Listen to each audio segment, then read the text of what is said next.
New York State Senator Michael Gianaris on Friday defended his opposition to Amazon's now scuttled plan for what would have been a new headquarters in the Queens section of New York City.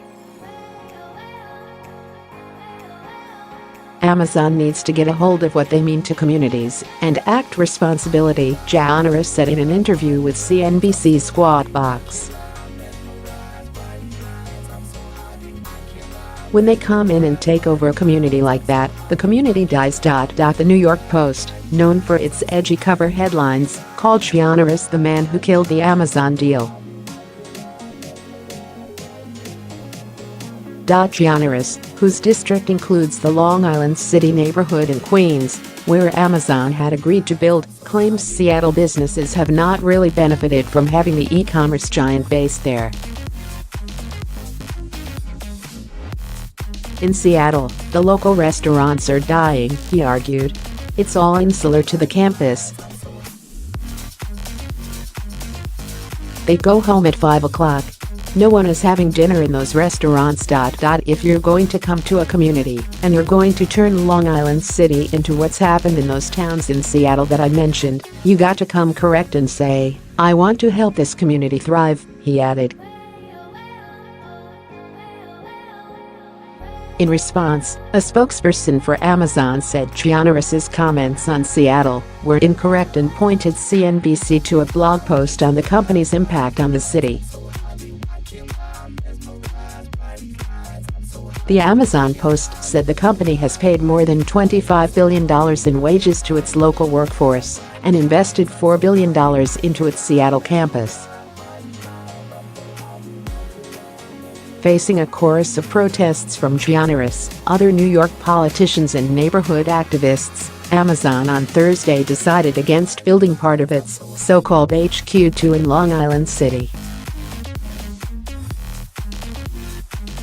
The company said it will continue to build its planned headquarters in Virginia and its other planned location in Nashville, Tennessee.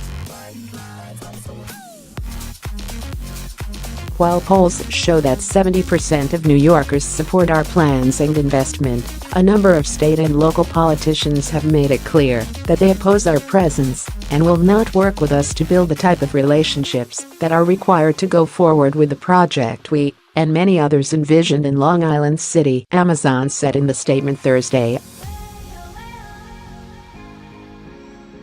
Not all New York Democrats were against the deal. U.S. Representative Carolyn Maloney, whose congressional district includes Long Island City, told CNBC in a later interview on Friday that she's disappointed Amazon pulled out.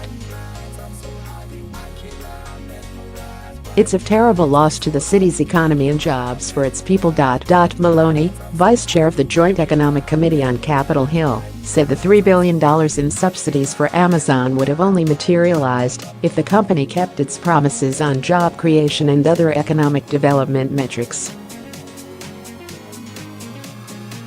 Just because Amazon left doesn't mean there's an extra $3 billion that can be spent elsewhere, she added. There is no money if Amazon doesn't come to New York. There's not a pile of money. Gianaris opposed the incentives offered by the city to seal the deal. When Amazon, who doesn't need the money, is squeezing the government for billions of dollars just to show up, we've got a problem.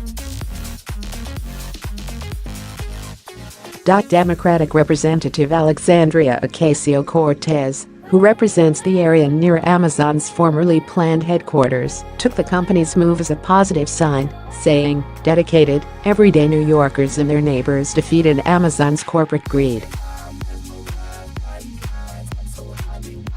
Maloney said she hopes the New York City can go back to Amazon to try to get the company to reconsider, because the city needs to diversify its economy and technology could be a key driver. We're overly dependent on business services and financial services.